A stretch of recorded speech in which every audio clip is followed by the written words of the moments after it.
Hi ಅಂడి, welcome to my YouTube channel. ಕಲ್ಲಂಗಡಿ juice ಮಾಡ್ತಾಯಿದ್ದೀನಿ. ಫುಲ್ ವಿಡಿಯೋ ನೋಡಿ, ಸಬ್ಸ್ಕ್ರೈಬ್ ಮಾಡಿ, ಲೈಕ್ ಮಾಡಿ, ಶೇರ್ ಮಾಡಿ. ಪ್ಲೀಸ್ ಸಪೋರ್ಟ್ ಮಾಡಿ.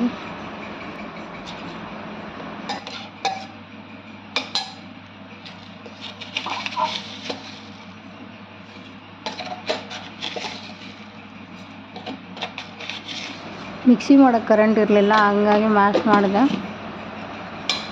ಅದು ಮತ್ತೆ ಮ್ಯಾಶ್ ಮಾಡಿ ತೋರಿಸಿದ್ದೀನಿ. ನೀವು ಕೂಡ ಟ್ರೈ ಮಾಡಿ, ಒಂದ್ಸಲ ಟೇಸ್ಟ್ ಮಾಡಿ.